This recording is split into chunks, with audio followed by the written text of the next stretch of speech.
Before the story begins, take a deep, gentle breath in and let it go slowly. Allow your body to soften into the space around you. Feel your shoulders sink a little deeper, your hands rest a little easier. The world outside can wait right now. You are safe, warm, and drifting toward rest. With each breath, imagine a soft, golden light surrounding you, warm, like sunlight filtering through honey. It moves slowly, tenderly, melting away the day's thoughts. You breathe in peace and breathe out everything else. Now, your breathing becomes the rhythm of the story, and in this rhythm, a new world awakens, a world that hums with calm, with whispers of grass, and with the secret language of wind. You are standing in a wide meadow just before sunset. The air feels like silk against your skin, cool but not cold, perfumed faintly with clover and wild mint. Around you, the tall grass sways lazily, moving as though it has nowhere else to be. In the distance, a river glimmers like a ribbon of melted silver. It winds through the land with the ease of an old storyteller, never in a hurry, always certain of its path. The sound it makes a slow murmur, feels like it's trying to tell you something soft, something kind. A gentle breeze drifts through, brushing your hair, carrying the scent of damp earth and distant rain. The clouds above are painted in strokes of rose and gold, and a single bird glides in lazy spirals, wings cutting slow arcs against the sky. You take a step forward, and the grass whispers against your legs. The earth beneath your feet is soft, pliant, alive. Somewhere nearby, a chorus of crickets begins to tune its evening song. You don't remember exactly how you came to this place, only that it feels familiar, as though you've been walking toward it your whole life. Ahead, nestled by a small pond that mirrors the glowing sky, there's a cottage. Smoke curls lazily from its chimney, pale and dreamy, like breath in winter air. The windows shimmer faintly with golden light, the kind that promises warmth, tea, and soft blankets. You walk toward it, your steps making no sound. Each step feels slower than the last, not from weariness, but from peace, as though the air itself is asking you to take your time. When you reach the cottage door, it opens before you, as if it's been expecting you all along. Inside, it smells like fresh bread and lavender.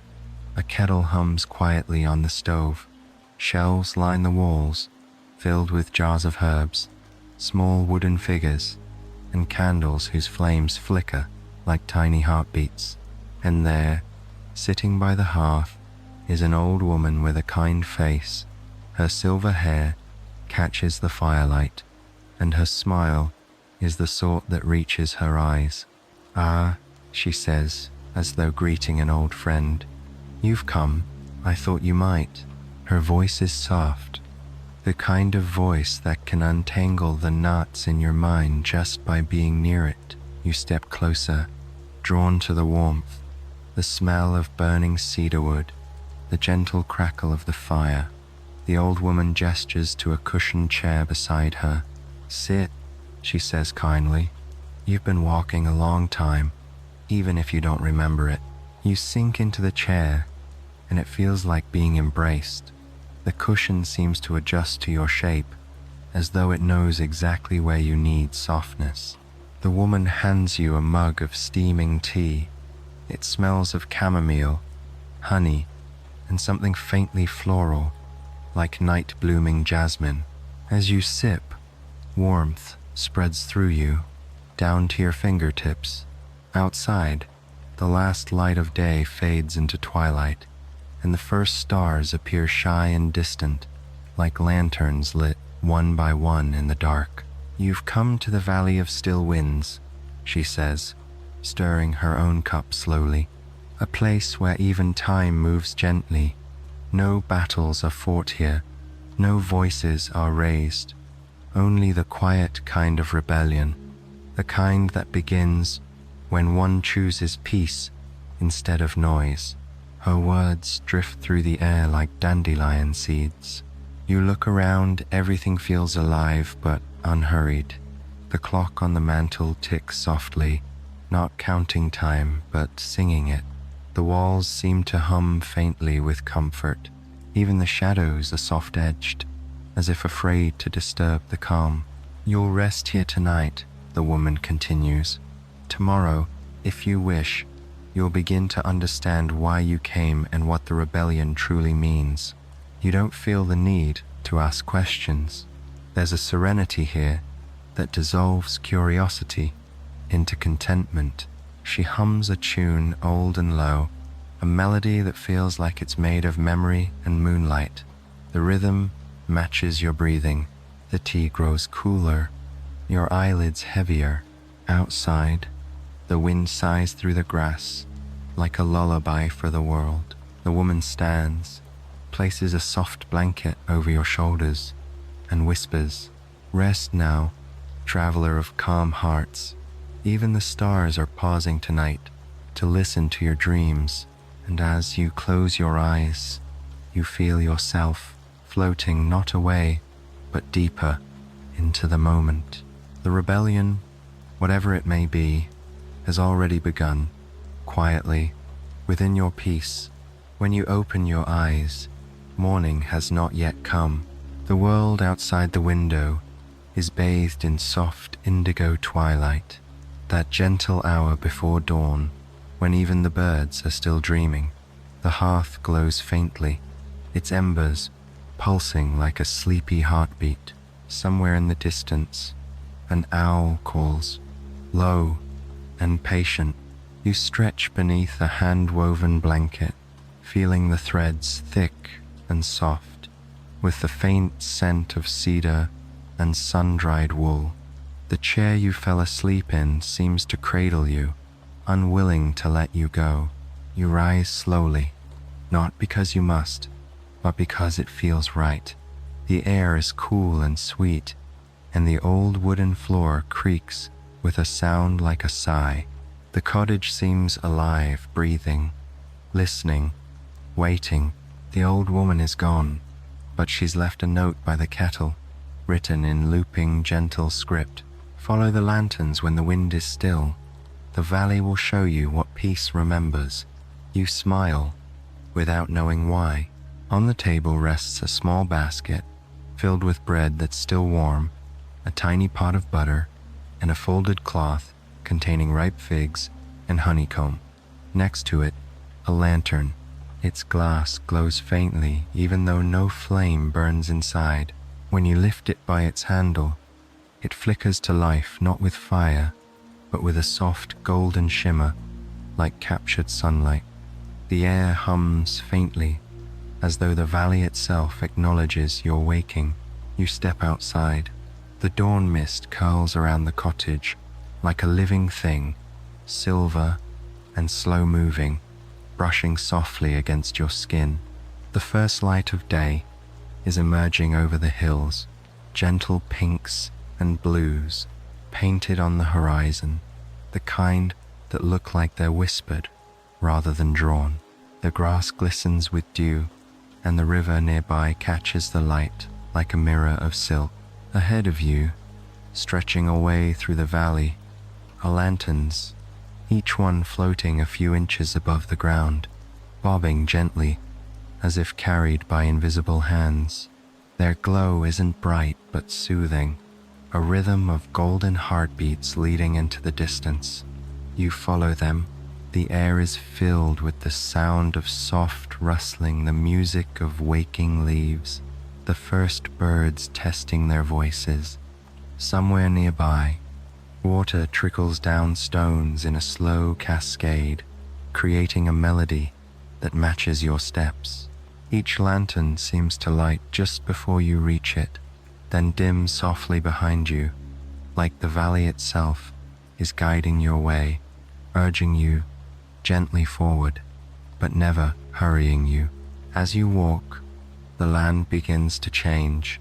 The grass becomes shorter, dotted with bluebells that open as you pass. You feel a breeze not strong but alive, carrying with it the scent of wet moss, pine needles, and something faintly sweet, like rain just beginning. At the edge of a low hill, you find a small wooden bridge arched over a shallow brook. The lanterns cross it, their reflections shimmering below, like stars rippling in a dream. You pause, leaning against the railing, listening. The brook speaks in murmurs, its language slow and ancient. You can almost make out words not spoken, but felt. Peace is not stillness, it seems to say. It is movement without resistance. The thought sinks into you like a stone into deep water, disappearing yet somehow remaining. Beyond the bridge, the path widens into a meadow larger than the one you arrived in, filled with tall white flowers swaying like a sea of clouds.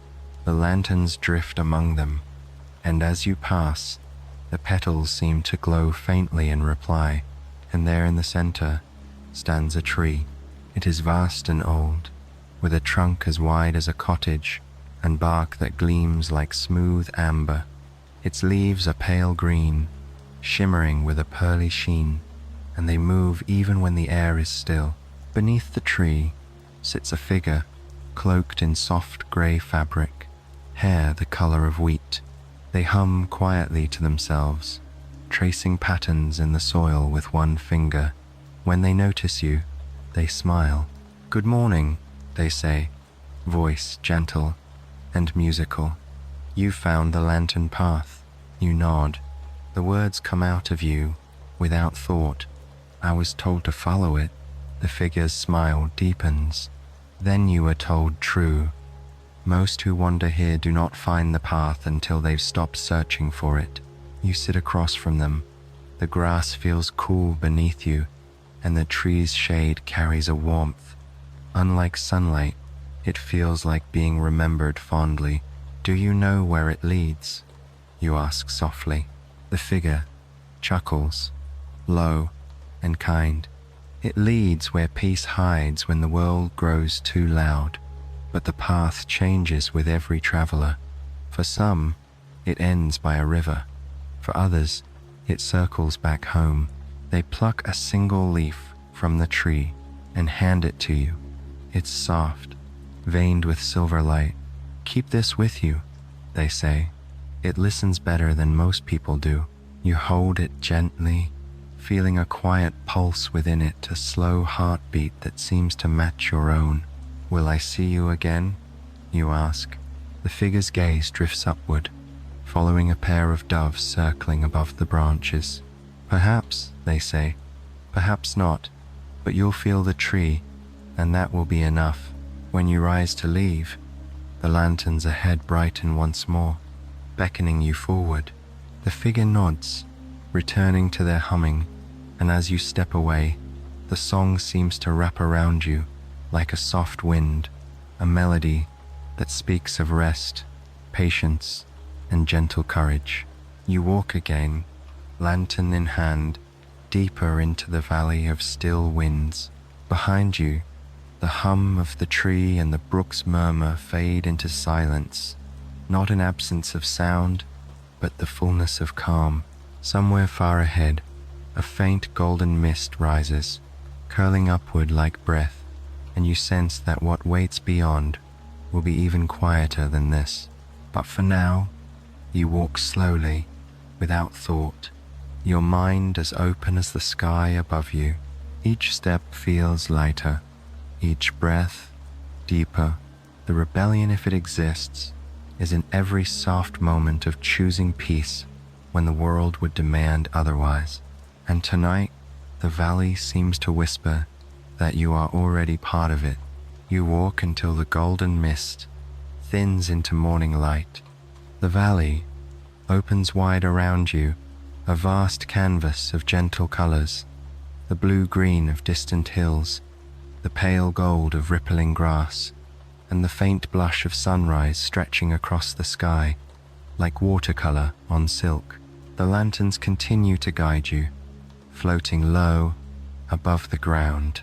They move more slowly now, almost lazily, as if they too are content to linger. Ahead, you begin to see rooftops thatched and curved, clustered together in a hollow surrounded by willows. It's a small village, the kind that looks as though it grew naturally from the land, not built but simply appeared. The air carries the scent of baked bread and something faintly floral, like sweet clover warmed by Sunday. As you step onto the cobbled path leading in, the first thing you notice is the silence, not empty, but serene. You hear no shouting, no hurrying footsteps, no clanging of tools, only the quiet rhythm of life moving gently. A man waters his garden, the droplets sparkling like tiny stars as they fall onto soft soil. Two children sit beneath a willow, weaving crowns of white daisies. An elderly woman feeds a line of ducks who quack softly, their voices muffled by the morning haze. It feels timeless. Even the air moves slowly here, as though respecting an invisible rhythm known to all who live within it. You follow the cobblestone path to the village square, if it can be called that. It's not really a square, but a soft circle of moss-covered stones around a fountain. The fountain itself is simple. Water pours gently from a carved stone bowl into a pool surrounded by lilies. The sound is hypnotic, a liquid lullaby. You sit at its edge, and the stones are warm beneath your hands. The fountain reflects the light of your lantern, which flickers gently, though the sun is already climbing. "Ah," a voice says behind you. Another traveler who found the stillness. You turn. A man stands nearby, holding a basket of apples. He's tall, with kind eyes, and a face creased by easy smiles. His clothes are simple, soft linen, the color of morning fog, and his voice has that same rhythm as everything else here. Unhurried, melodic, peaceful. "Good morning," you reply softly. He nods, sets down the basket, and offers you one of the apples. They grow sweeter here because we never rush the seasons. You can taste the patience in them. You take a bite. The flavor is unlike any apple you've had. Crisp, yet soft. Sweet, yet cool, tasting faintly of rain and sunlight. He sits beside you, setting his basket on the stone. "You've come from the cottage, I imagine. The woman with the silver hair?" You nod. He smiles knowingly. "Then you're on the path. Few walk it, and fewer remember what they learn from it." You tilt your head. "Learn?" He leans back, watching the slow movement of clouds above. "We live here without clocks. The sun tells us when to wake. The wind tells us when to rest. Some call that laziness, but we know it as the rebellion, the quiet one." "The rebellion?" you repeat, softly curious. He nods. "The rebellion that doesn't fight, doesn't shout, doesn't break. It simply refuses to hurry. It refuses to fear the silence." His words seem to drift into the fountain's rippling water, echoing faintly like a mantra. He continues. "Once, long ago, people outside this valley forgot how to rest. They tried to conquer time, measuring it, hoarding it, chasing it, as if it could run away. But time doesn't run, it waits. We simply decided to sit beside it, instead of running circles around it." You smile, letting the thought settle. It feels simple, but it unfurls inside you like a seed taking root. The man stands and picks up his basket. "Come," he says. "The baker will be setting out the morning loaves soon. You'll want to taste them while they're still warm." You follow him down a narrow lane, lined with ivy-covered cottages. The smell of bread grows stronger, golden, buttery, touched by the scent of wood smoke. The bakery is small, with wide open shutters letting in sunlight. Inside, a woman hums as she kneads dough. Her hair is tied with a ribbon of faded green, and her arms move in slow, practiced circles. "Good morning, Bram," she says to your companion without looking up. "Good morning, Lyra," he replies, smiling. "We have a traveler from the still winds." She glances up at you and beams. "Ah, then you've walked far indeed. Sit, sit, there's tea on the stove and bread to share." You take a seat by the window, while she places a steaming loaf on a wooden board. Its crust glows golden brown, and when she cuts into it, the scent fills the air warm, comforting, grounding. Outside, the village slowly awakens in its own slow, meandering way. A group of children chase butterflies that move lazily between blossoms. A cat stretches on a wall, blinking in the sunlight. Bells chime softly in the distance, not as a signal, but as music, marking nothing but the simple joy of sound. You sip the tea. It's brewed with herbs you don't recognize, fragrant and floral, with a taste that makes your whole chest feel lighter. Lyra sits across from you. "You'll find no arguments here," she says with a laugh. "No news, no noise. The only rebellion we ever join is against hurry." She gestures toward a shelf lined with jars, each labeled in flowing handwriting. Patience, quiet joy, gentle rest, kindness in bloom. You raise an eyebrow. "Are those herbs?" She winks. "Perhaps, or perhaps they're reminders." Bram laughs, lifting his apple. "Around here, it's hard to tell the difference." You will share a moment of quiet laughter, the kind that fades naturally into silence, comfortable and complete. Outside, a soft breeze drifts through the open window, carrying with it the sound of rustling leaves and distant birdsong. It feels as though the entire valley breathes with you, a slow, steady inhale and exhale. As the morning light deepens, you realize the lantern in your hand has dimmed, almost transparent now.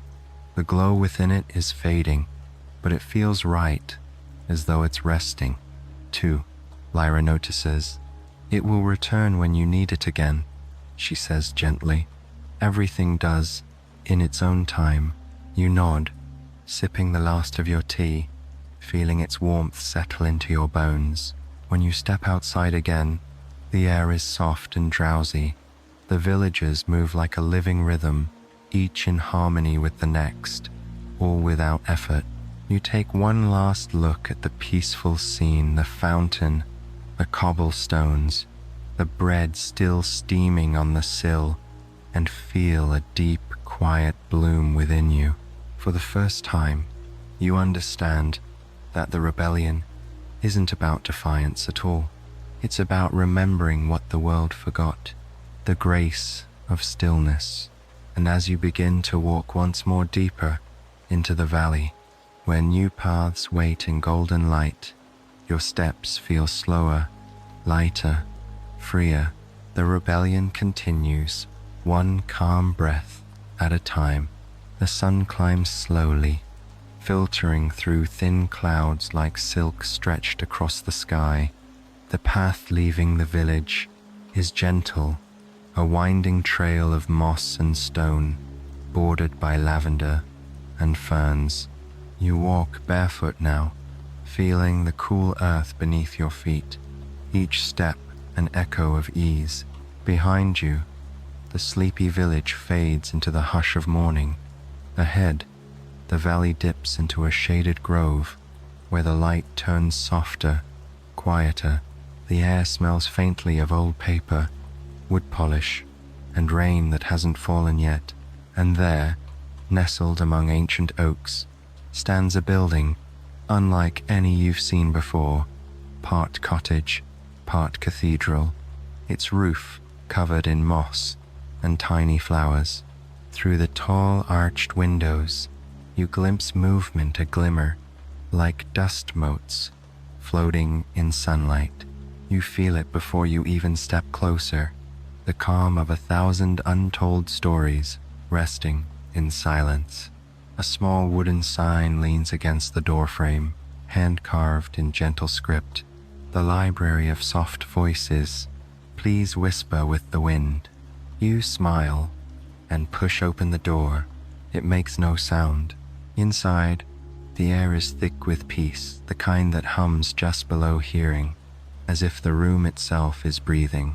Shelves rise like tree trunks, spiraling upward into shadows, and everywhere you look, books glow faintly, not from candlelight, but from within. Each spine bears a title written in light, flickering softly as though alive. Some books rest open on tables, their pages turning themselves as if the stories are reading you. You take a slow breath. The scent of ink, old parchment, and lavender fills your lungs, grounding you in the present moment. At the far end of the room, a figure dusts the shelves, a man with a long grey beard and spectacles that shimmer like starlight. His robes are patchwork, stitched from cloths of soft colors, sage, rose, and pale blue. When he notices you, he smiles gently, setting down his feather duster. "Ah," he says, voice warm and musical, "a traveler of still winds. We don't get many, though we remember them all." You bow slightly. "This is a library?" He chuckles softly. "Of sorts. It holds every story ever told in silence, the ones whispered to trees, to rivers, to dreams. We call them soft voices." He gestures for you to follow. His footsteps make no sound on the wooden floor. As you walk between the towering shelves, you notice small orbs of light drifting lazily in the air, landing gently on open books before floating off again. "What are those?" you ask, eyes following one as it spins lazily. "Memories," he says, "but not the kind you think of. These are the quiet moments people forget to cherish: a child watching snow for the first time, a mother's sigh after a long day, the hush before dawn. We collect them here." He stops before a low table where several books lie open. "Each one," he says, brushing a page with his fingertips, "is a rebellion against forgetting." You lean closer. The text is written in silver ink that shifts as you read, like it's made of moonlight. The words describe a night under soft rain, a cat purring on a windowsill, and the slow rise of bread in a quiet kitchen. It feels familiar, as if you've lived it before. "These aren't just stories," you whisper. "They're feelings." The librarian smiles. "Yes, the world often mistakes noise for meaning, but peace has its own language, and it remembers itself through moments like these." He gestures toward a narrow staircase spiraling upward. "Would you like to hear one?" You nod, your heart swelling with quiet curiosity. The staircase leads to a small balcony overlooking the entire library. The shelves below stretch endlessly, like a forest of stories, breathing in unison. The air up here feels different, lighter, almost humming. The librarian picks a book from a golden stand. It has no title, only a faint embossed pattern of leaves. He opens it, and a soft sound fills the air. Not words, but the rustle of wind through trees. "This," he says, "is the voice of a mountain learning to listen to itself. Every place, every being, every heart has its own quiet story. Sometimes we just need to slow down long enough to hear it." He holds out the open book towards you. "Listen." You close your eyes, and for a moment there is nothing but breath and sound. You hear the whisper of leaves, the hush of falling snow, the murmur of a sleeping river. You feel warmth spread through your chest, like the first sip of tea on a cold morning. And deep within it all, you sense something, a steady rhythm, slow and constant. It takes you a moment to realize it's your own heartbeat, echoing in perfect harmony with the world around you. When you open your eyes, the librarian is watching you kindly. You heard it, didn't you? You nod, voice soft. Yes, it feels like home. He smiles, eyes gleaming. Then you understand what few ever do. Peace is not the absence of sound, it's the presence of harmony. You walk back down the spiral stairs together. As you reach the door, the librarian stops and places a small feather bookmark in your hand. It shimmers faintly, as if alive. Keep it, he says. If you ever forget your stillness, hold this. It will remind you of your own soft voice. You thank him and step back into the sunlight. Outside, the day has ripened the air warmer, carrying scents of pine and wild honey. The lantern in your hand flickers back to life, faint but steady. When you glance back, the library's windows glimmer with quiet light, as though every book inside is exhaling contentment. You begin walking once more, the feather bookmark warm against your palm. The trees sway gently around you, whispering in low tones that sound almost like laughter. And somewhere deep inside, you feel the truth settle like dust on a shelf. The greatest rebellion is the one that dares to remember what peace feels like, and to live it quietly every day. By the time you leave the grove, the sun hangs high above the valley, warm and drowsy, filtered through the green lace of leaves. The air carries a low hum of bees and distant birdsong, mingling with the soft whisper of water somewhere ahead. The path narrows, bending towards sound and shimmer. When you reach the rise of a hill, you see it a river, wide and clear as melted glass, winding through the valley like a silver thread. But what catches your attention isn't its beauty, it's its pace. The water doesn't rush, it drifts. Each ripple takes its time, curling and unfolding in languid grace, as if the river itself has decided that haste is unnecessary. You follow the curve of its bank, feeling the breeze cool against your face. Dragonflies hover lazily above the water, their wings flickering like shards of stained glass. On the far side, herons stand knee-deep in reflection, their stillness blending perfectly into the dreamlike rhythm of the place. When you kneel by the edge, you can see straight to the bottom smooth stones, waving reeds, tiny silver fish moving so slowly you can count their fins. You dip your fingers into the current. It's cool, patient, and alive. As your hand trails through the water, something strange happens. The ripples spread wider than they should, forming a soft spiral that shimmers with faint light. The pattern expands until it touches the far bank, and then it stops.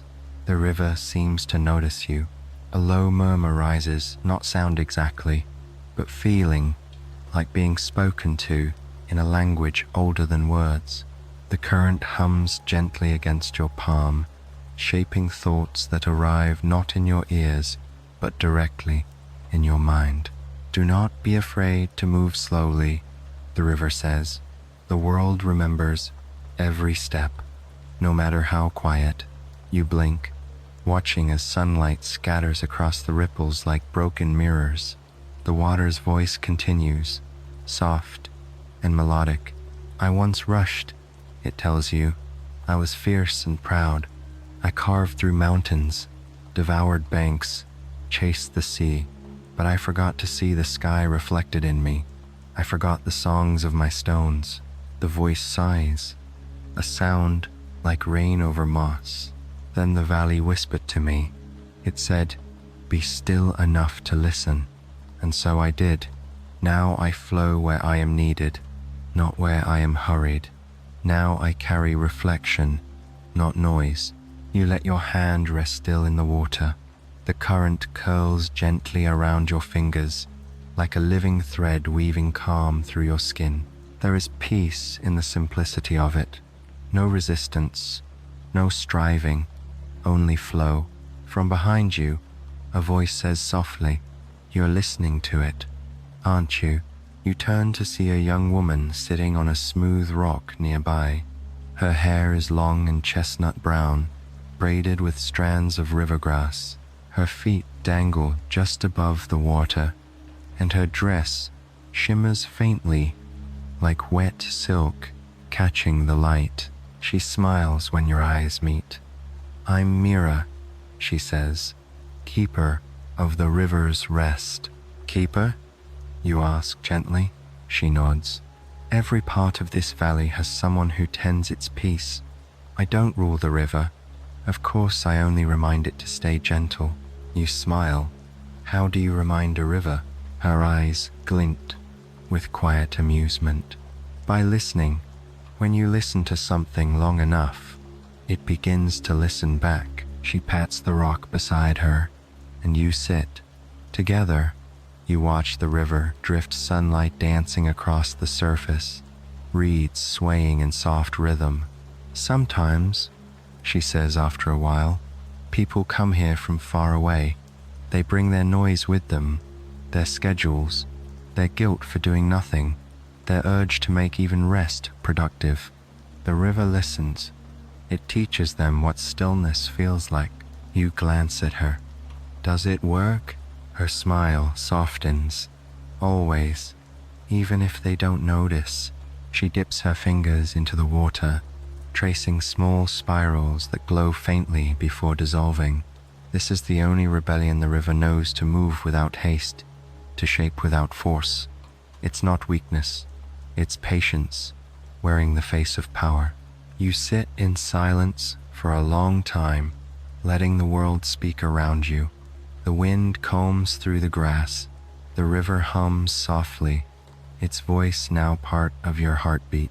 When you close your eyes, you can feel everything moving in slow harmony, the clouds drifting above, the water brushing the stones, the warmth of sunlight deepening the color of your skin. You sense Mira's voice more than hear it. Every traveler carries a storm once. The rebellion here is to stop chasing thunder. When you open your eyes again, she's standing, her figure framed against the light. "The river bends north," she says. "Follow it until you reach the bridge of moss. Beyond that, the valley will show you what peace looks like when it dreams." You rise, brushing the dust from your hands. "Thank you," you say quietly. She nods once, then crouches to whisper something to the river. The current shimmers faintly, a flash of silver light, then calm. You step away, your lantern faintly glowing again at your side. As you walk along the riverbank, you notice that your own reflection in the water no longer moves with your steps. It stays still, waiting for you to slow enough to meet its gaze. The path bends gently, leading through groves of willow whose branches sweep low like curtains of green silk. The sound of the water never rushes, never fades. It simply flows beside you, a companion in rhythm. You hum softly as you walk, echoing the river's tune, and the melody lingers in the air long after your voice fades. Somewhere behind you, Mira's laughter ripples across the surface light, like sunlight through rain. And as you cross into the next part of the valley, the river's final whisper follows you like a promise. Peace is not still water. It is water that remembers how to flow without drowning itself. The path beside the river leads you into a quiet hollow where the air grows warm and fragrant. The willows give way to open sunlight, and soon you find yourself standing before a great stone arch covered entirely in vines. The vines bloom in colors you've never seen before, soft yellows that glow like candlelight, blues that shimmer like breath on glass, and deep reds that seem to hum faintly as you look at them. Beyond the arch lies a garden wild, yet perfect, a tapestry of life that seems both ancient and endlessly new.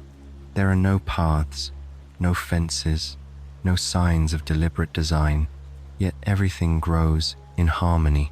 The flowers lean toward one another as if whispering secrets. The trees curve their branches to make room for their neighbors. Even the breeze seems careful, brushing through petals and leaves like fingertips on harp strings. You step through the arch. Instantly, the sounds of the world soften. The river's murmur fades into distance, replaced by the low buzz of bees, the flutter of wings, and the slow exhale of the earth itself.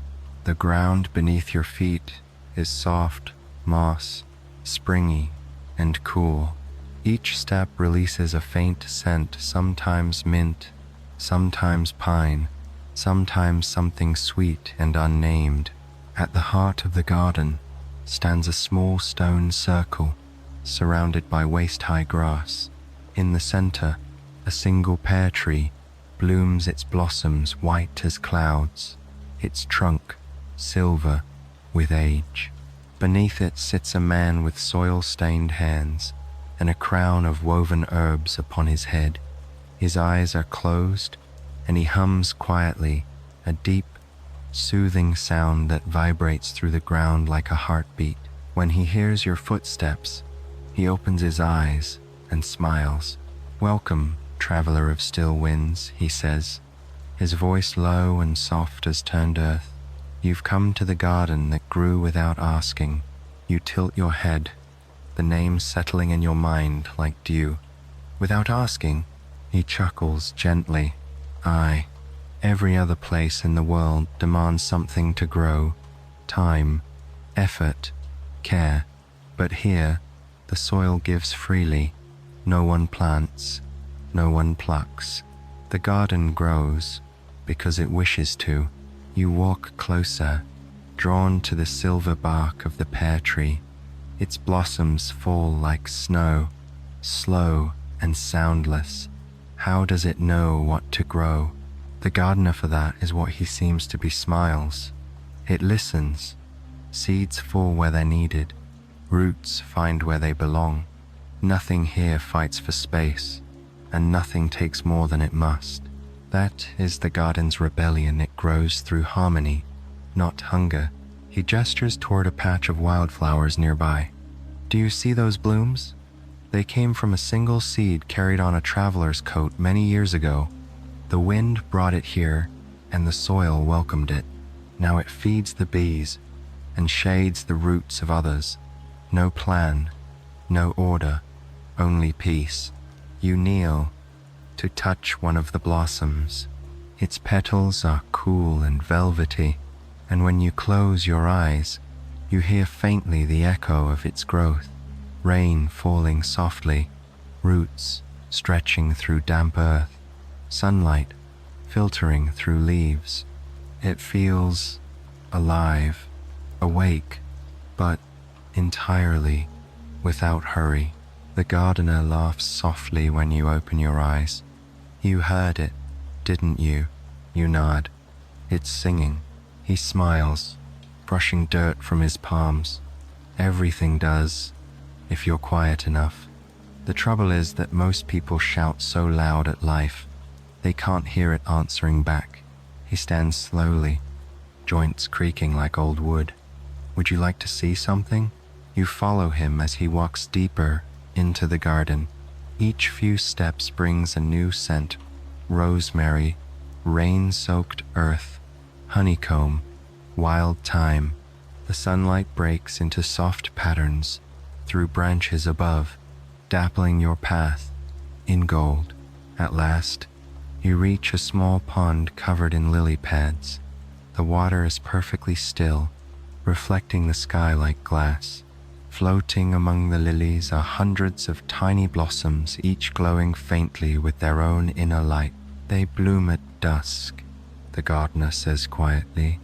No one told them to. They simply learned that evening is when the world needs their light the most. You kneel by the pond, entranced by their faint luminescence. The glow seems to pulse gently in rhythm with your breath. The gardener crouches beside you.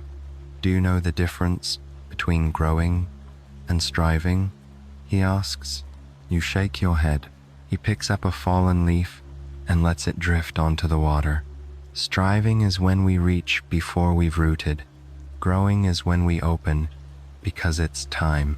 The leaf floats, spinning slowly until it catches a current and glides to the pond's edge. The world outside this valley was full of striving, he continues. People pulled at their own roots, demanding blossoms before spring. The rebellion began here, in a garden that refused to hurry. His eyes meet yours, kind but steady, and so it grew, not upward, not outward, but inward, into stillness. You feel his words settle deep inside you, in the quietest parts of your heart. He straightens and gestures toward a shaded alcove where vines form an arch of leaves and flowers. There's a resting place through there, he says. The air is thick with jasmine and thyme. You'll sleep well there, and when you wake, you'll see how the garden dreams. You thank him softly. He nods once, his smile warm and knowing. Remember, he says, the world will try to make you bloom before you're ready. Let yourself be seed, be soil, be root first. Peace grows best where no one demands it. You pass through the leafy arch. Inside, the air cools and thickens with the scent of night. The moss beneath your feet feels softer here, almost like velvet. You lie down, your lantern dim beside you, its glow blending with the faint shimmer of fireflies drifting through the shadows. Above you, branches sway gently, whispering lullabies in a language older than sleep. Your breath slows. The scent of jasmine wraps around you like silk, and as your eyes close, the last thing you feel is the pulse of the garden itself, steady, patient, eternal, growing quietly in all directions without ever needing to ask. You wake to the sound of birdsong so gentle it could almost be part of a dream. The air is cool and fragrant, thick with the sweetness of pear blossoms, and something softer, a scent you can't name, like warm sunlight caught in morning mist.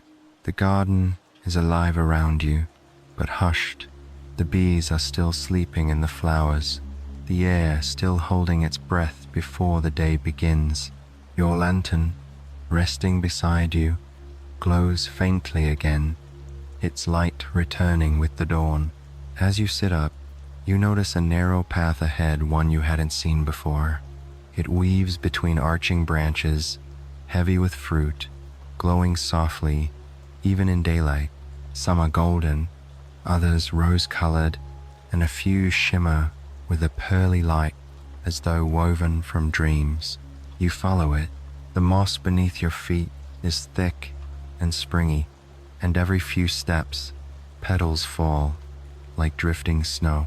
The air hums not music exactly, but a rhythm of contentment, as if the world itself is breathing in sleep. The path leads to an open grove where hundreds of trees stand in perfect stillness. Their trunks twist in elegant spirals, their leaves whispering even without wind. The fruit they bear glows faintly like lanterns or captured memories. You reach out and touch one. It's cool and soft, pulsing with a faint warmth from within. As your fingers brush its surface, a vision flickers to life before your eyes, brief but vivid. A child blowing dandelion seeds into a summer sky, a sailor watching the horizon, whispering to the wind, a painter smiling as the first stroke of color touches a blank canvas. Each fruit seems to hold something tender, a wish that once was, now resting in peace. A voice drifts through the grove, soft as breath. Be gentle, they're sleeping. You turn to see a figure approaching an older woman in flowing robes of soft gray, her hair threaded with tiny blossoms. She walks barefoot, carrying a woven basket filled with fruit that glimmers like starlight. "Good morning," you say quietly. She nods, smiling. "Welcome to the dream orchard. The wishes here have long since stopped asking to be granted. They only wish to be remembered." You glance at the glowing fruit. Are they people's dreams? She runs her hand along a branch heavy with light. Yes, every dream that was whispered but never chased. Every gentle hope that faded without bitterness. They come here to rest. Some think unfulfilled wishes die, but they don't. They grow roots. She plucks one of the glowing fruits and holds it out to you. "Would you like to see one?" You nod, and she places it gently in your hands. It feels warm now, almost like holding a heartbeat. When you close your eyes, a vision unfurls soft and golden. You see a woman standing at the edge of a lake, her reflection rippling beneath her feet. She's humming quietly, her hands resting on her heart. You don't know her, but her longing is familiar. Not sadness, but a kind of sweet surrender. Then the image fades, and all that remains is the warmth in your palms. "What was that?" you whisper. The woman smiles. "A wish that chose peace instead of pursuit." Not every dream is meant to come true. Some are meant to teach us how to hope gently. She walks deeper into the orchard, motioning for you to follow.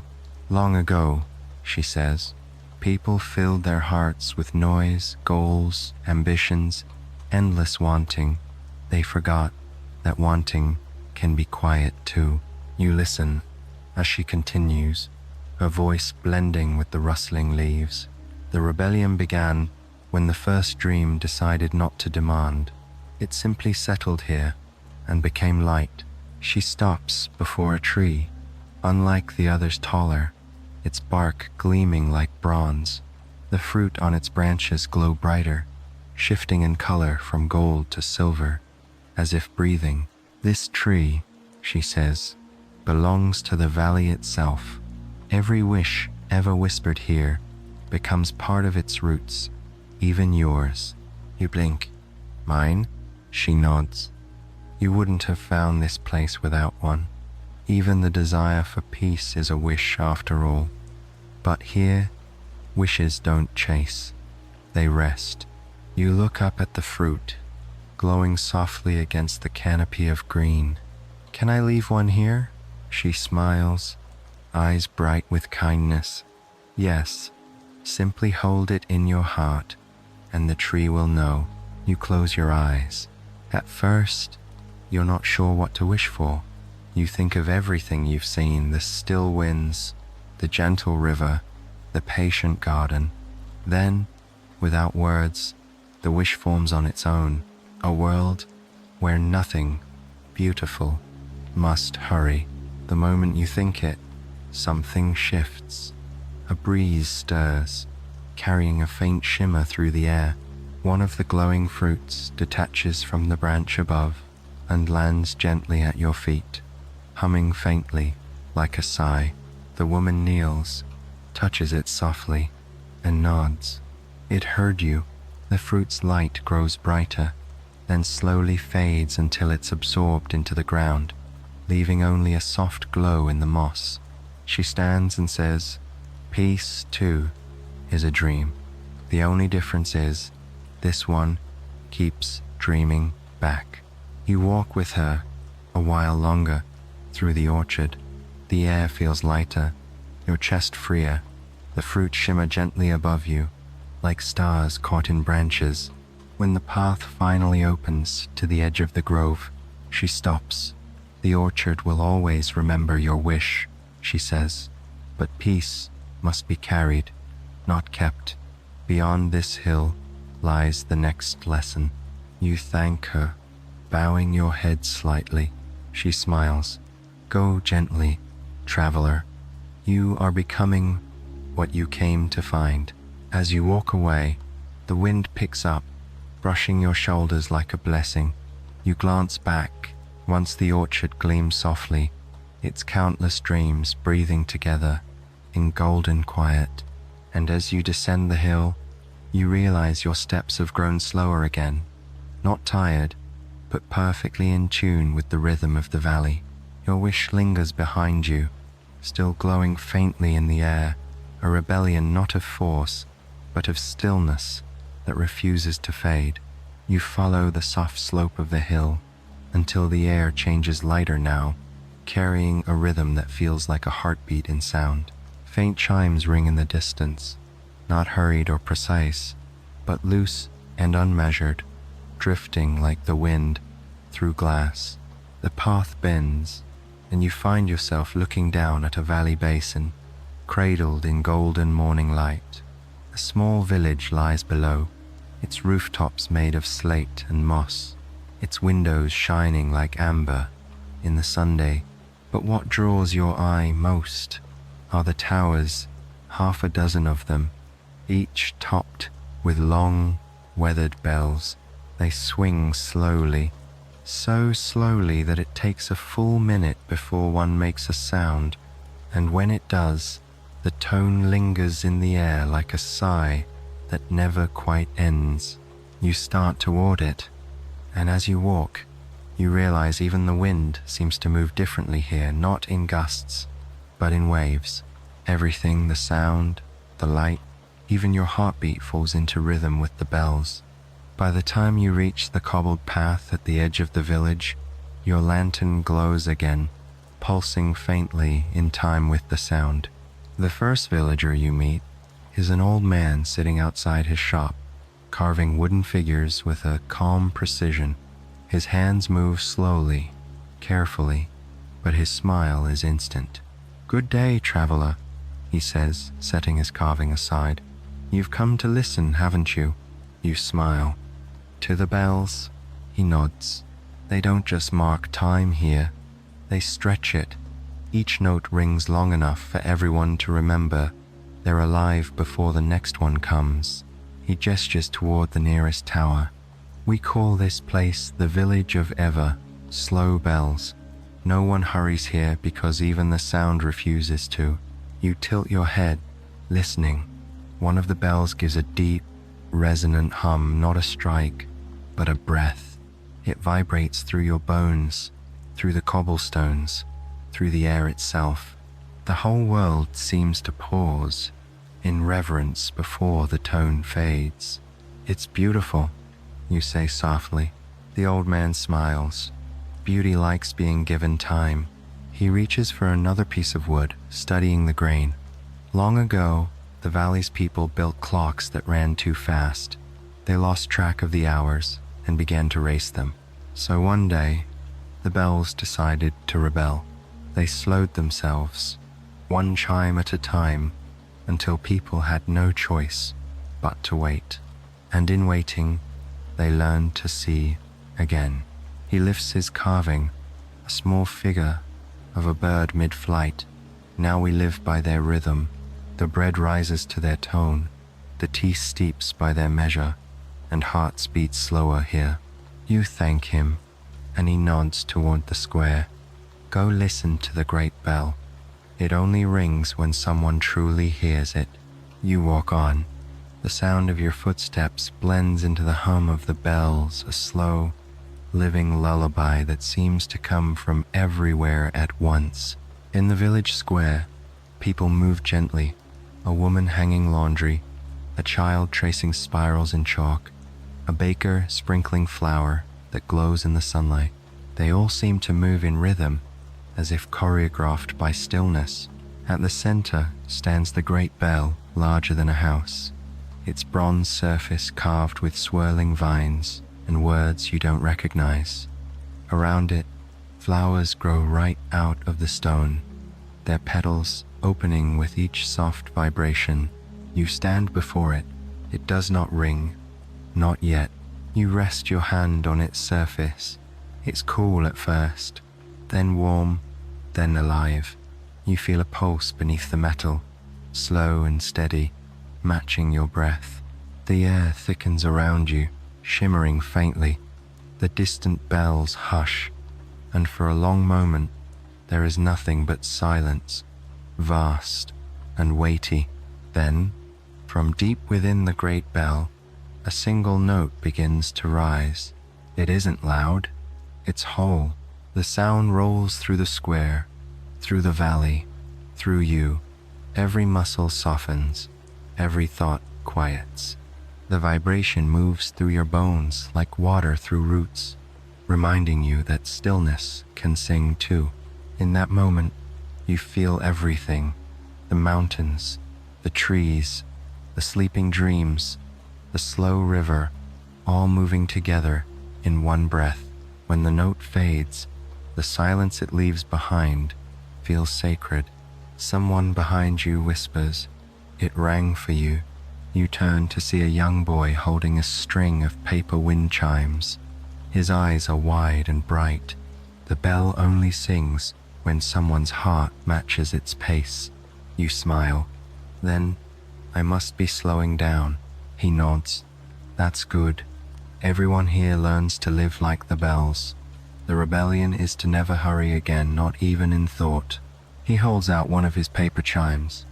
It's simple, a few folded sheets tied with a silver string. "Here," he says, "for when you forget how to listen." You take it carefully. It's weightless, like holding a piece of air. When the breeze touches it, it makes a faint sound barely there, but lovely. The boy grins. "Now you'll always have time." You thank him and wander through the square one last time. The sound of the bells rises again, overlapping gently long, slow notes, blending into one endless wave of peace. You sit on a low stone wall and close your eyes. The world doesn't spin here, it breathes. And as the chimes sway softly in your hand, you realize that even silence has texture, and even waiting can be a song. When you finally open your eyes, the sun has shifted shadows longer, air cooler. The path forward glows faintly in the distance, lined once again with lanterns. You rise, still cradling the paper chime, and take one last look at the great bell. It glows softly now, resting after its song. As you leave, another chime rings somewhere far off, a slow, patient echo following you down the path. You don't hurry. You never will. Again, the path from the village of ever-slow bells meanders through meadows of tall silver grass, their tips shimmering like the surface of a calm sea under the afternoon sunday. The bell's deep hum fades gradually into memory, replaced by the gentle whisper of wind brushing past the fields. You walk slowly, the air warm and still, your mind drifting between thought and quiet.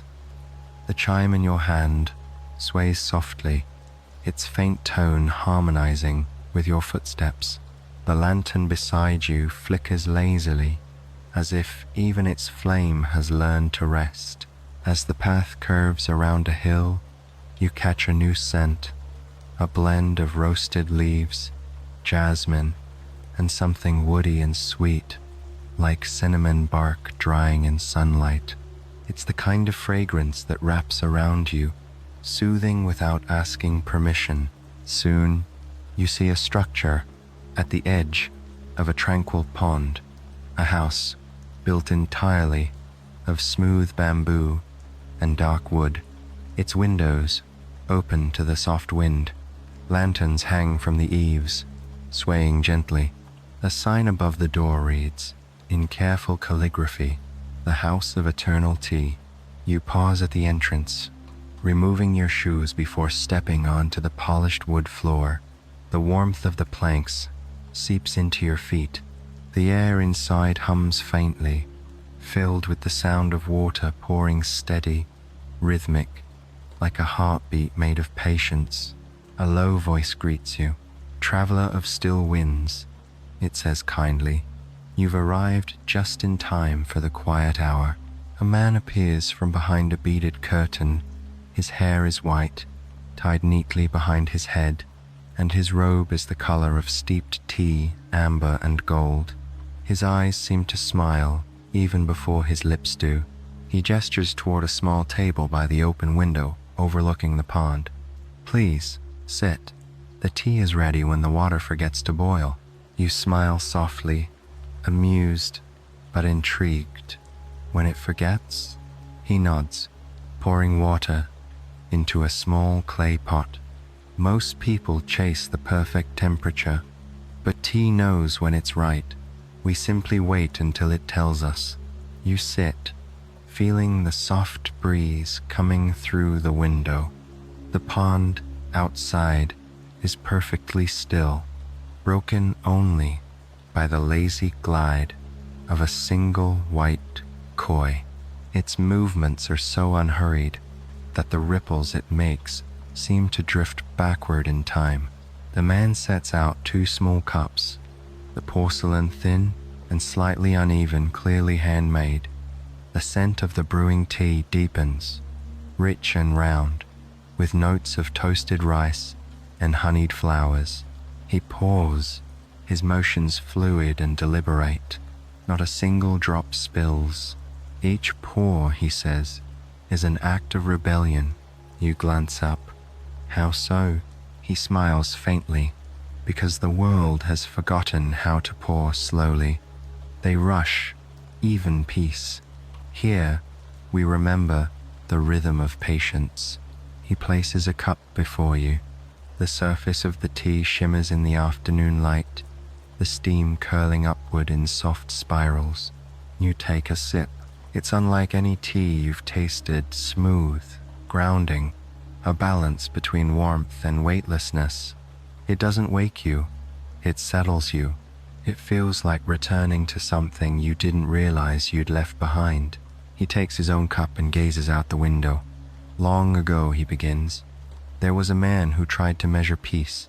He built clocks, charts, and rules to define it. But the more he measured, the less he felt. Finally, he gave up and came here. One day, he brewed a pot of tea and forgot about it completely. When he returned hours later, it was cold, yet when he tasted it, it was perfect. That was when he understood. Peace isn't found in control, but in surrender." You sip again, the flavor deepening as it cools. The man continues quietly. That tea never ran out. No matter how many cups he poured, it remained full. Some say the kettle learned his calm. That's why this place is called the House of Eternal Tea. Not because the tea lasts forever, but because peace, once poured, refills itself. Outside, dragonflies skim the pond, their wings catching the sunlight like shards of glass. The sound of pouring water continues, a soft and endless rhythm. You glance around and notice other travelers sitting at low tables, some alone, some together, all silent, all content. One woman reads from a small book without ever turning a page. Another man stares into his cup, as if watching a dream unfold within the ripples. You turn to the tea master. "Do people come here often?" He nods. "Whenever the world grows too loud, the valley sends them tea. The first sip teaches them to breathe again." He leans forward, eyes glinting with soft amusement. "Would you like to learn the last rule of peace?" You smile. "There are rules." "Only one," he replies.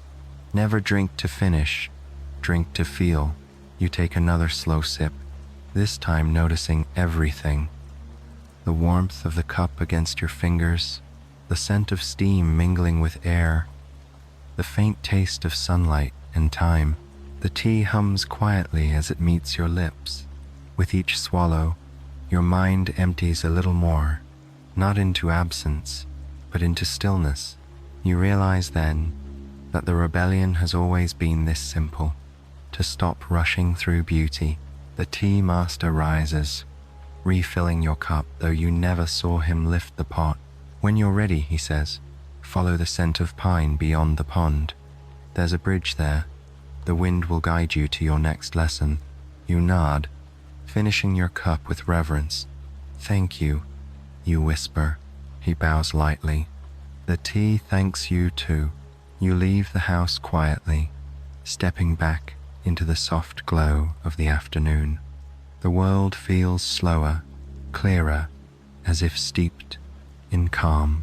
Behind you, the bells of the previous village chime faintly in the distance, a slow, resonant note blending with the murmur of wind. Ahead, you see the shimmer of pine trees swaying beside a narrow wooden bridge. The scent of tea lingers on your breath as you walk toward it, and for the first time, you realize the rebellion isn't something you're learning anymore. You're living it. The path from the House of Eternal Tea drifts lazily along the edge of the pond before folding into a grove of tall pine trees.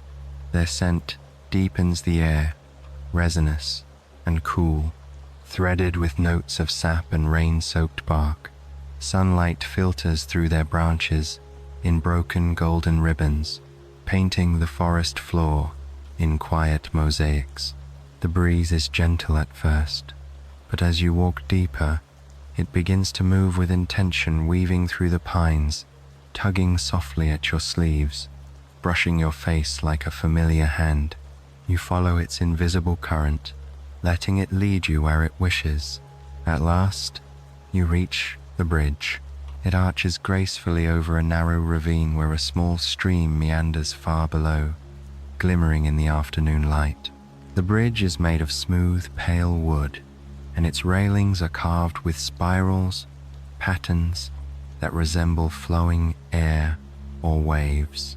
You rest your palm on the wood, and it feels warm, as though sunlight has been sleeping there. A sign at its entrance reads, in faded ink, "Wait until the wind is ready." You pause, uncertain. The air around you stirs but then falls still again, as if holding its breath. The trees whisper softly, their needles rustling like distant applause. You stand at the edge of the bridge, looking down at the slow-moving water. Its surface mirrors the sky, a watercolor wash of silver clouds drifting lazily toward the horizon. You can see your reflection there, calm and patient, waiting. Minutes pass, or perhaps hours. Time seems to dissolve here. The world feels poised in a moment that doesn't ask to end. Then, a shift, subtle but sure. The air thickens with motion. A breeze rises from the ravine, moving upward, spiraling around you in soft circles. It lifts the edges of your clothes, brushes your hair, and hums faintly in your ears. The bridge creaks not from strain, but from recognition. You take your first step. The wood sings beneath your foot, a note so low it's more felt than heard. You step again, and another tone joins it, slightly higher, harmonizing with the wind's movement. By the third step, you realize the entire bridge is an instrument, one that only plays when the wind and the traveler are in agreement. Each plank, each railing hums with resonance. The tones swirl around you, blending into a melody that feels both ancient and spontaneous. The sound of patience turned into music. As you walk, the wind grows stronger, but never forceful. It seems to carry you, moving in rhythm with your breath. You close your eyes, letting the song surround you, the soft timbre of wood, the sighing of air, the faint murmur of water below, and within it all, you hear words not spoken, but sung through the current. Those who wait for the world will always chase it. Those who wait with the world will always walk beside it. The melody deepens, then slows, and when you reach the center of the bridge, the wind softens again to a whisper. You stop, resting your hands on the railing. Below, the stream glitters like spilled moonlight. Someone stands there on the far bank, waiting. It's a man in simple robes, the color of river stone. His hair is dark and bound loosely at his neck. In his hands, he holds a small wind chime made of hollow reeds and silver thread. He raises it slightly, and it sings a soft, gentle note that joins the last hum of the bridge. You crossed when it was ready, he says, his voice as quiet as the stream. You nod. The sign said to wait. He smiles faintly, and most would not. The world teaches haste as though it were wisdom, but here the bridge listens. It knows when patience becomes understanding. You step onto the far side, and he gestures for you to follow. Come, he says. The wind has more to show you. You walk together along a narrow trail that winds through tall grass. The wind moves with you, soft and constant, wrapping around your ankles like a cat. He lifts the chime as you walk, letting it sing occasionally. Long ago, he says, there were travelers who tried to force the bridge to move. They pushed against the stillness, demanded progress, but the bridge does not respond to force. It only answers waiting hearts. He stops at the crest of a hill where the world opens wide valleys below, distant mountains wrapped in mist, and above it all, the sky moving slow and deliberate, like a living canvas. He turns to you. Do you know what the wind teaches? You shake your head. He lets the chime sway. Its sound is faint, almost imperceptible. That everything moves, but not everything needs to arrive. The rebellion is not in reaching, but in resting while moving. His eyes soften. Even the wind must pause to remember where it began. You stand beside him, watching the horizon ripple gently with heat and light. The valley stretches endlessly, not as distance, but as time unfolded. You take a deep breath. The air tastes of pine and sun-warmed water. The sound of the wind fills the silence between your thoughts. The man lowers the chime and nods. When you leave this place, you'll carry it with you. The wind listens only to those who listen back. He presses the chime into your hands. Its reeds are cool, smooth, and trembling faintly, alive with the breath of the valley. Let it remind you that peace moves, too softly, endlessly. You bow your head in thanks. He smiles once more before turning, walking toward the crest of the hill. The wind gathers around him, lifting his robe like ripples in fabric. And then, as the breeze swells, he fades into it as if the air simply reabsorbed him. You stand alone, the chime whispering in your grasp, the bridge behind you humming one last note. The path ahead glows faintly in the amber light of evening. You breathe deeply, the kind of breath that fills your chest with everything it once lacked, and continue onward. Each step feels lighter than the one before, carried by something unseen, yet deeply familiar. And as you walk, you realize the bridge didn't wait for the wind. It waited for you to remember how to be still enough to hear it. Evening deepens as you leave the bridge behind. The air shifts from gold to lilac, from warmth to a soft, embracing coolness. The first stars tremble awake above the pines, and a crescent moon rises gently over the valley's curve, quiet as a sigh. The path narrows again, winding through low hills, blanketed in ferns and wild heather. Every step releases a whisper of scent, earthy, sweet, nostalgic. You walk slowly, guided now not by lanterns, but by the moon's pale glow, spilling across the ground in silver ribbons. Ahead, you hear it not quite song, not quite silence, a kind of hushed music woven from breath and feather. It comes from a grove nestled in a dip between two hills, where soft shadows seem to sway like waves. When you reach it, the sound resolves into something unmistakable, the faint, rhythmic murmur of hundreds of tiny hearts at rest. You step quietly beneath the trees. They are willows again, but not like the others you've seen.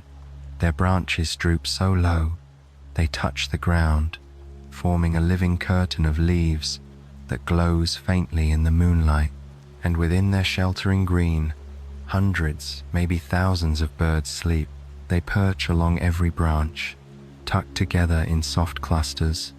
Owls, sparrows, doves, nightingales, all nestled side by side, their feathers rising and falling with each slow breath. The air hums with the pulse of their shared dreaming. You stand still, afraid even your breathing might disturb them. But then you realize they already know you're there. The valley itself does. From somewhere among the trees, a voice speaks low, melodic, and steady, like the sound of water in moonlight. They rest without fear, it says. Even the smallest knows the wind will carry them when they wake. You turn and see a woman sitting at the base of an enormous willow. Her hair is long and pale, blending into the silvery bark behind her. She wears a cloak of woven reeds, and in her lap she holds a sleeping swallow cupped in both hands. You whisper, "Do you care for them?" Her smile is slow, patient. "No, I listen to them. The birds teach peace better than any teacher. They know how to fall completely into rest, trusting the branch to hold, trusting the night to keep them safe." You glance up at the canopy where 1,000 tiny chests rise and fall in unison. "They're so still," you say softly. "They dream in rhythm," she replies. Each one's heartbeat matches the wind. That's the way of the valley. Everything that rests breathes together. She gestures for you to sit beside her, and you do. The ground is blanketed with soft moss, warm as wool. A few stray feathers drift lazily in the air, glowing faintly as they catch the moonlight. The woman strokes the sleeping bird's back. "There was a time," she says quietly, "when people here forgot how to rest. They kept moving even in their sleep minds, spinning like wheels, hearts rushing nowhere. The valley grew tired of chasing them, so it sent the birds." You look up. "The birds?" She nods. "Every night they sang until even the restless hearts fell still. And one morning, the people woke to find the birds sleeping instead." The valley whispered, "If they can trust the dawn, so can you." And so they learned. You close your eyes, listening. The soft symphony of breathing fills your ears, not sound, but sensation. It settles in your chest, sinking with your own heartbeat until you can no longer tell which is which. The woman's voice drifts through the quiet. "Do you know what rebellion the birds began?" You shake your head. "The rebellion against vigilance," she says, "against the belief that safety comes from watching. Here, peace means surrendering to stillness and letting the world watch over you." Her words feel like a key turning in an unseen lock somewhere inside you. You think of all the moments in your life when sleep felt like a negotiation, when quiet had to be earned, when peace felt like something fragile that could be broken by the faintest sound. But here, among the willows and the birds, it feels different. Peace isn't fragile. It's vast, strong enough to hold you, gentle enough to let you forget you're being held. The woman sets the swallow back on its perch. It stirs briefly, then tucks its head beneath its wing. and drifts deeper into rest. Would you like to dream among them? She asks softly. You nod. She rises and leads you to a patch of moss beneath the low-hanging branches. The air here is cool but kind, carrying the scent of feathers and faraway rain. She gestures for you to lie down, and when you do, she drapes a blanket of woven willow leaves across your shoulders. It's lighter than air, softer than silence. Above you, thousands of tiny feathers shift as the birds breathe. Their warmth gathers in waves, not heat, but comfort, flowing through the grove like invisible light. The woman whispers, "Sleep here, and the birds will lend you their stillness. You'll wake when the dawn remembers your name." You close your eyes. At first, you hear everything: your own breath, the rustle of leaves, the faint trickle of water somewhere nearby. But slowly, all of it folds together, blending into one sound, the lullaby of existence itself. Time melts. Thought dissolves. In your dream, you see wings not flying, but folding. You feel what it means to rest without resistance. You sense a peace that isn't earned or found, but simply remembered. When morning comes, you don't wake abruptly. You rise, like a leaf being lifted by dawn. The woman is gone. The birds are still sleeping, and for the first time, in as long as you can recall, your mind feels as soft as the moss beneath you. You take one last look at the canopy of quiet feathers, then turn toward the pale path that leads out of the grove. The air smells of dew and renewal, and as you walk, the valley seems to hum around you a single endless note that sounds like calm itself. The rebellion continues, unseen and unhurried. You walk for a long time beneath the waning stars, until the horizon softens into a pale shimmer of dawn. The valley seems to glow from within, breathing light, as if the world itself were exhaling after a long, peaceful dream. The bird's lullaby fades behind you, replaced by the slow hush of your footsteps through morning mist. The path widens once more, and soon you begin to hear a sound that's not quite wind and not quite silence, a soft, resonant hum that feels like it's coming from everywhere at once. As the mist parts, you see it, a great, still lake. At first glance, it appears ordinary, wide and pale as glass, framed by reeds and drifting petals. But as you step closer, you realize something strange. The surface is perfectly clear, yet it does not reflect you. You lean closer, and where your face should be mirrored in the water, there is only depth, endless, luminous, and calm. You see pebbles resting peacefully beneath the surface, fish drifting slowly among strands of green, and faint glimmers of light weaving through like threads of silver. But there is no reflection, not of you, not of the sky, not of anything. A voice behind you says quietly, "The lake remembers too much to mirror." You turn. A man stands at the water's edge, his robes the color of distant fog, his hair long and dark, flowing down like river silk. He holds a small wooden bowl in one hand, and in the other, a simple reed flute. He smiles, his eyes crinkling with gentle amusement. "Don't be alarmed," he says softly. "The lake hasn't lost its reflection. It's simply decided that imitation is not peace." You step closer, drawn to the serenity in his voice. "It's beautiful," you say, "but why does it choose not to reflect?" He crouches, dipping his bowl into the water. Once, this lake reflected everything, every cloud, every face, every passing wind. But one day, it saw too much of sorrow. The sky raged, the mountains wept, and the lake could not bear to echo their pain. So it stopped copying the world and began remembering instead. He hands you the bowl. The water inside glows faintly, though no light touches it. Now, he says, it shows only what lives within peace.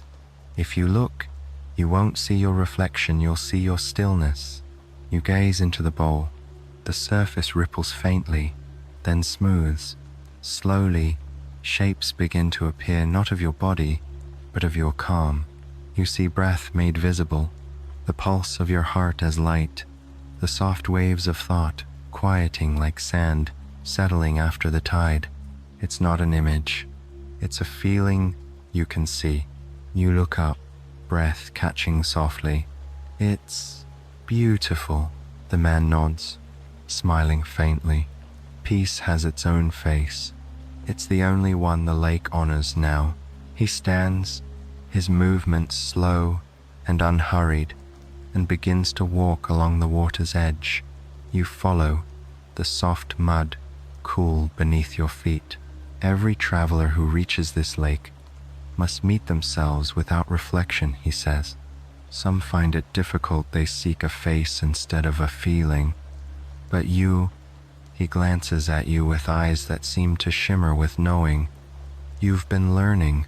You say nothing, only watch the slow dance of light across the lake surface.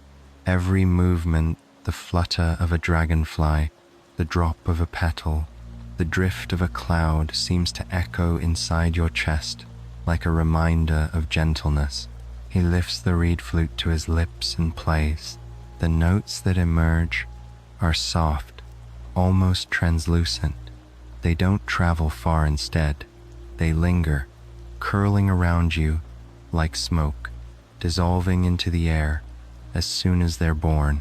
The lake hums in response, its surface vibrating faintly with soundless ripples. He lowers the flute. This song is called The Rebellion of Reflection. It teaches that peace is not mimicry, not pretending to be calm, but becoming so completely still that imitation becomes unnecessary. You kneel beside the lake and let your fingers drift through the water. It's cool and smooth, almost heavy, like touching the memory of rain. You feel your pulse slow, sinking to the rhythm of the gentle ripples. The man watches you quietly. When the world shouts, he says, it wants you to mirror its noise. But reflection is easy. Understanding is harder. That's why the lake chose stillness, to show that even silence can resist. You let his words settle. A single tear falls from your cheek into the lake, not from sadness, but from relief. It disappears without a ripple, absorbed as though it had always belonged there. He places a hand on your shoulder. Peace is not what happens when the world stops moving. It's what happens when you stop chasing its reflection. For a while, neither of you speak. The sun begins to rise, turning the mist into liquid gold. The light spreads across the lake, but still, it refuses to mirror. Instead, it seems to hold the light gently, as if storing it for later. Finally, the man nods toward the opposite shore. Across this lake lies the heart of the valley where the rebellion began and ended, both at once. You're nearly there. You look toward the far side. The water stretches endlessly, glowing faintly with the colors of dawn. You ask, how will I cross? He smiles. You don't. The lake carries those who understand its silence. He gestures toward the water. Step in. You hesitate only for a breath before obeying. The water is warmer than you expect, soft, almost alive. As soon as both feet touch the surface, it firms beneath you, not solid, but supportive, like walking on woven silk. You turn to thank him, but he's gone, or perhaps he was never separate from the lake at all. You take a slow breath and begin to walk. Each step sends gentle ripples outward, glowing faintly as they move across the surface. The light of dawn spreads across your path like a blessing, and the sound of the flute lingers in your memory, a song that no longer needs to be heard to be known. By the time you reach the other side, the mist has lifted completely. The valley lies before you, endless and calm, shimmering in the soft gold of morning. You stand on the shore, looking back at the lake one last time. Its surface remains clear, still refusing to reflect, but you sense that it sees you, not your image, but your peace. And that, you realize, is enough. The path beyond the lake feels unlike any you've walked before. Not softer, not brighter, but somehow truer. Each step presses into the soil, like a promise kept. The air is warm, scented with cedar and sunlight, and the hum of the valley has changed. It's no longer a lullaby, it's something steadier, a heartbeat, constant and whole. You follow it. The hills roll gently ahead, their slopes covered in small white flowers that glow faintly in the morning light. The petals tilt toward you as you pass, as though recognizing a kindred calm. The sound of water trickling somewhere nearby keeps time with your breathing. Soon you crest a rise, and below you lies another village. But unlike the others, this one doesn't look timeless. It looks new, freshly built, but with the grace of something ancient. The roofs gleam with morning dew, and tiny windmills spin lazily on the eaves. People move through the streets, not hurried, but purposeful, planting saplings, painting walls, repairing pathways. Everything breathes renewal. You descend slowly. The cobblestones here are still unpolished, their edges rough beneath your feet, yet each imperfection feels right, a sign of life, still in the act of becoming. At the entrance stands an arched wooden gate, carved with swirling patterns of waves and wind. A sign above it reads, "The village that remembered the future." You pause beneath it, curiosity blooming like a spark in still water. A woman approaches from within the gate. She's tall, with sun-browned skin and kind eyes. Her hair is braided with twine and small sprigs of rosemary, and her clothes are the color of wet clay. She carries a basket of seedlings and smiles when she sees you. "Welcome, traveler," she says warmly. "You've walked far. Come help us remember what hasn't happened yet." You blink, unsure you've heard her right. "Remember what hasn't happened." She laughs, a gentle, musical sound. "Yes, we remember peace forward, not backward. It's how we keep it alive." She hands you a small sapling, fragile, with tender green leaves. Its roots are wrapped in moist earth. "Plant this where it feels right," she says. "Every tree here grows from a moment of calm that hasn't yet come to pass. When we plant, we promise the future rest." You hold the sapling carefully, feeling the damp soil against your palms. It's light, trembling slightly, as though already aware of where it belongs. The woman nods toward the open square at the center of the village. "Go ahead," she says softly. "The ground will tell you where to begin." You walk through narrow lanes lined with half-built cottages. Children chase bubbles that drift lazily in the air. An old man hums as he carves a bench from a single piece of wood. Someone strings up bells that chime not with sound, but with shimmering light. You reach the square. In the middle, the soil is freshly turned, rich and dark. A ring of stones surrounds it, each engraved with symbols you can't read but somehow understand. They feel like promises made without words, steady, kind, infinite. You kneel and set your sapling into the soil.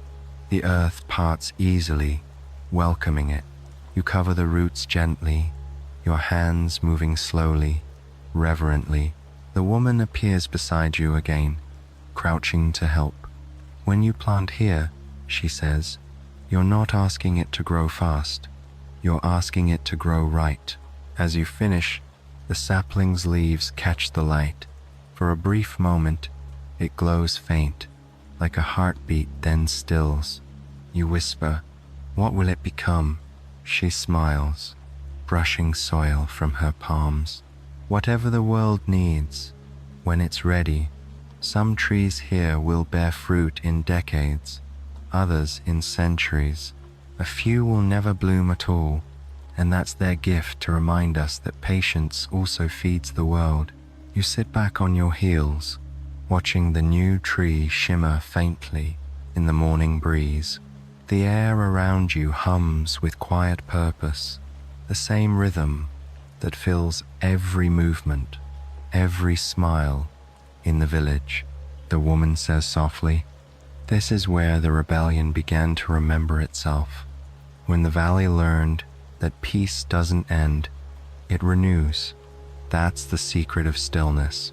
It doesn't just rest, it builds." You watch as a young boy nearby places a stone into a circle, humming softly as he works. An elderly couple ties a ribbon around a newly planted tree, whispering something that sounds like a blessing. You realize then that the valley isn't sleeping, it's dreaming itself forward. You look at the woman. "Do you think peace will spread beyond the valley?" Her smile widens. "It already has. You're proof of that. The rebellion was never meant to stay here. It was meant to walk out in people who remember how to breathe." The words settle in your heart like light in water. You look down at your hands still dusted with soil, and it feels like holding the future itself. A soft bell chimes somewhere in the distance, not hurried, not ceremonial, just a note of acknowledgement, as if the valley itself approves. The woman rises, brushing her knees. When the sun reaches the hilltop, she says, "Follow the shadow it casts. It will lead you to the heart of the rebellion, the final lesson." You nod, standing slowly. "Thank you," you say, meaning it deeply. She bows slightly. "And thank you for remembering what hasn't yet been forgotten." You glance back at the sapling one last time. Its tiny leaves tremble gently, glowing faintly against the Sunday, and though it may be years before it grows tall enough to shade the square, it already feels like a promise kept. As you walk toward the hill, the scent of fresh earth follows you, grounding, patient, alive. Behind you, the village hums with soft industry, 1,000 quiet acts of peace in motion, and for the first time, you feel the rebellion's true heartbeat, not still, but steady, not ending, but beginning again and again, as softly as a breath. The sun climbs steadily as you leave the village that remembered the future. The warmth deepens, painting the sky in a golden haze, and each step you take feels lighter, as though the valley itself is walking with you. Ahead, the path leads upward toward the tallest peak you've yet seen. It rises like a great sleeping creature, its slopes covered in terraces of green and gold. A faint shimmer lingers near its summit, not of mist, but of quiet light. The breeze from the lake follows you, cool and constant, carrying the scent of pine, wild thyme, and distant stone. The earth beneath your feet is warm, smooth, and alive, humming faintly, as if aware of your ascent. You begin to climb. The slope is gentle at first, the path lined with wildflowers that sway in slow rhythm with your breathing. Then, as the air grows thinner, the world seems to grow quieter still. Even the birds fall silent, their song replaced by the soft whisper of wind sliding between rocks. Halfway up, you stop to rest on a smooth boulder. The valley stretches out below you, vast and serene. From here, you can see everything: the still river, the sleepy villages, the orchard glowing faintly in the sun, the lake shining like an unbroken thought. All of it breathes together, a single, perfect harmony. You realize, in this moment, that you are no longer just walking through the rebellion. You are the rebellion, a quiet pulse of it carried in every breath. The wind shifts. You rise and continue. Near the summit, you find a ledge where the stone has been carved into wide steps, worn smooth by countless bare feet. At the top of these steps sits a single figure, waiting, an old man. He wears no robe, no crown, no mark of title. His clothes are simple, the color of dust and dawn. His skin is weathered, but his eyes, deep, calm, impossibly clear, shine with the light of both sunrise and memory. He smiles as you approach, and his voice, when he speaks, feels like the sound of the world, thinking before it speaks.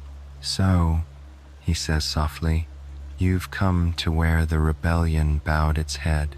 You sit beside him, the stone cool beneath your hands. "What do you mean?" He gazes out at the valley. "Long ago, this mountain tried to rise above everything. It reached so high, it forgot the earth that gave it strength. Winds tore at it, storms broke upon it, yet still it reached upward, proud, unyielding.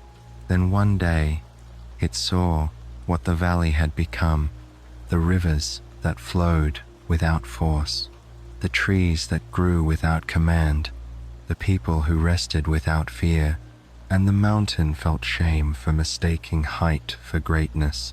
He pauses, his eyes distant. "So it bowed, not in defeat, but in understanding. It lowered itself just enough for life to return to its slopes. That was the moment peace became permanent." You look at the great peak around you. Its slopes do seem to curve inward slightly, like shoulders eased of burden. The terraces are lush and full of green. Water trickles down from hidden springs, singing softly as it flows into the valley below. You whisper, "The mountain learned to kneel." He nods, and in doing so, it became more vast than ever. That is the rebellion's final truth, that gentleness is the strongest stance. The wind picks up, circling the summit in lazy spirals. He gestures toward the horizon. "Look," you do, and for a moment, the world seems to tilt. The light shifts, the colors deepen. Everything, the villages, the rivers, the trees, glows faintly from within. Not bright, not blinding, but alive with quiet illumination. The valley isn't just a place. It's a pulse, a living heartbeat of calm, stretching across space and time. "This," the old man says, "is what happens when no one fights back, and yet peace wins anyway." He places a hand on the stone beside him. "Do you know why the rebellion never needed soldiers?" You shake your head. "Because stillness doesn't conquer," he says gently. "It invites, and everything that is weary eventually comes to rest beside it." You breathe deeply, feeling the air move through you like slow light. There is no pride in this place, no noise of victory, only the soft hum of things being exactly as they are meant to be. He smiles again. "You've walked far. The valley has shown you its quiet truths. Now there's only one more thing to see." He stands, steady despite his age, and points toward a narrow path that winds behind the summit. "There," he says, "you'll find the heart of still winds, where every breath of peace that ever was, or will be, gathers before drifting back into the world." You rise, feeling no fatigue, only calm. The old man bows slightly. "When you reach it, you'll understand why peace is not the end of the journey. It's the path itself. You nod, gratitude swelling in your chest. Will I see you again? He smiles. In every mountain that remembers to kneel, the wind moves through the stones, carrying his words like incense. You take one last look at the view, the golden valley breathing beneath you, and then turn toward the narrow path that leads behind the peak. The air grows cooler, thinner, yet easier to breathe. The light turns silvery, almost dreamlike. Each step seems to echo softly, not into the air, but into your own heartbeat. Somewhere ahead, beyond the last curve of stone, a faint sound rises, not music, not wind, but something deeper. It's the sound of everything at peace. You walk toward it, carried not by your feet, but by stillness itself. The narrow path curves gently behind the mountain, winding between stone and silence. The light here is neither morning nor evening. It feels eternal, a soft silver glow that makes the air itself seem to shimmer.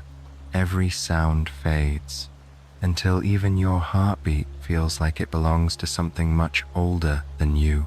The mountain's great shoulders slope downward into a hollow, a natural circle of stone, smooth as if carved by the slow patience of centuries. In the center lies a pool, no larger than a small pond. Its surface is perfectly still, as though time itself pauses to bow before it. You step closer. The air here is thick with calm. Each breath you take fills your lungs with something weightless and warm, like breathing in silence made visible.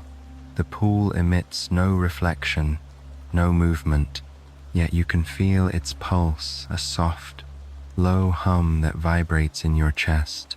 This is the heart of still winds, and you can tell, even before you touch it, that it's alive. You kneel beside it. The stone beneath your knees is warm, breathing faintly, as though sharing its memory with you. The faintest breeze moves through the hollow, circling once before vanishing into quiet. Then, from somewhere beyond sound, a voice not separate from you, not outside, but through you, begins to speak, not in words exactly, in knowing. You have walked far to arrive at what never left you. You close your eyes, and the valley opens behind your mind like a vast sky. You see it all, the river that forgot to rush, the garden that grew without asking, the village of slow bells, the birds dreaming in their willows. Every place, every sound, every still moment you pass through now lives inside this single breath. Peace is not a place, the voice continues, but a remembering.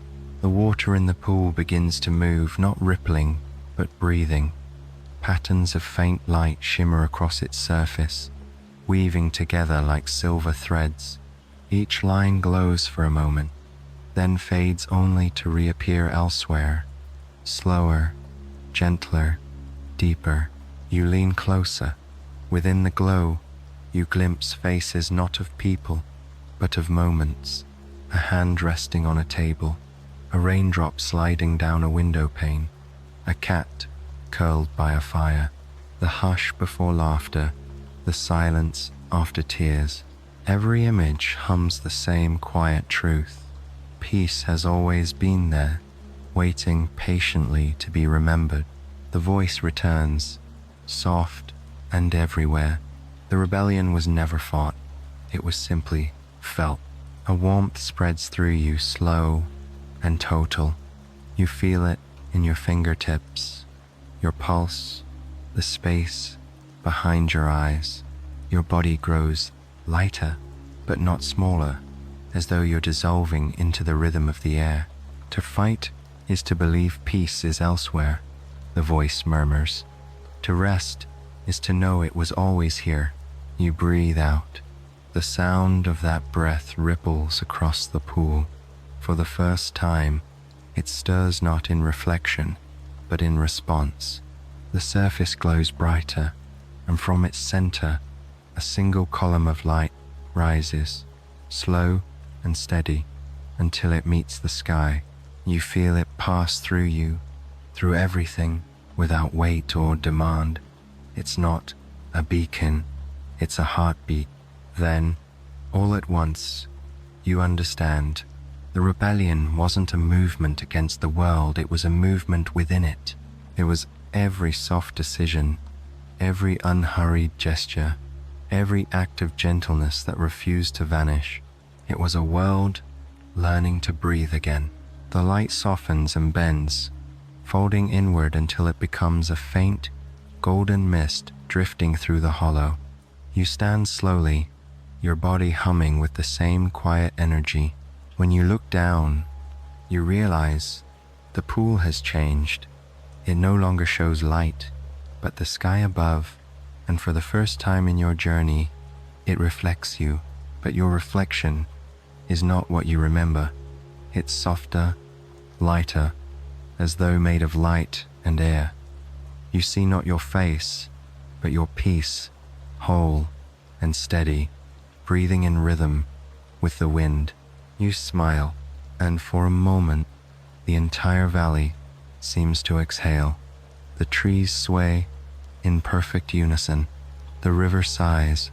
The birds, waking from their dreams, stretch their wings, but do not fly. Even the mountain hums a single low note that feels like gratitude.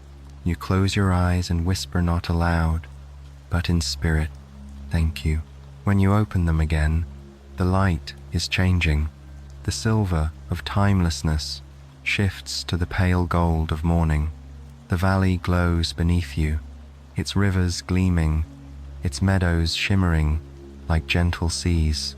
Everything looks exactly as it did when you arrived, and yet everything is different because you are. You start down the path, feeling the world around you move at your pace. No rush, no delay. The wind brushes your shoulder in greeting, carrying faint echoes of every place you've passed. The bells ring somewhere in the distance, slow, patient, content, and as you walk, you realize that the rebellion never ends. It doesn't need to. It continues every time someone chooses to listen before speaking, to rest before running, to forgive before forgetting. It continues in every breath that refuses to hurry. You reach the meadow where your journey began. The cottage waits, its windows glowing with the same golden light. Smoke curls lazily from the chimney. You can almost smell the lavender tea. The door opens before you, as it did that first night. Inside, the silver-haired woman looks up from her chair by the fire. She smiles knowingly, eyes kind and luminous. "Ah," she says softly, "you've come back." You nod, a peaceful smile spreading across your face. "I didn't realize I'd left," she chuckles, motioning for you to sit. No one ever does. Peace has a way of following those who remember it. You sink into the chair by the hearth. The cushion shapes itself around you, and warmth spreads from your shoulders to your toes. She hands you a mug of tea, the same gentle aroma of chamomile and jasmine drifting upward like memory. Outside, dusk settles once more, but it feels lighter now, as if the night itself has learned to breathe. The woman hums a familiar tune, the same melody that greeted you on your first night. The flames dance softly. Their light painting ripples across the walls. You sip your tea. The warmth fills you, and with it comes a knowing, so deep it doesn't need to be thought. The rebellion never fought. The rebellion never ended. It only rested. And so do you. Your eyes grow heavy. The sounds of the fire and the distant wind blend into one soft heartbeat. The woman's humming fades, but the peace remains in the air, in your breath, in the quiet rhythm of your resting pulse. You sink deeper, slower, until thought itself drifts away, and as sleep takes you warm, safe, endless, you realize that peace has never been silent. It has only ever whispered,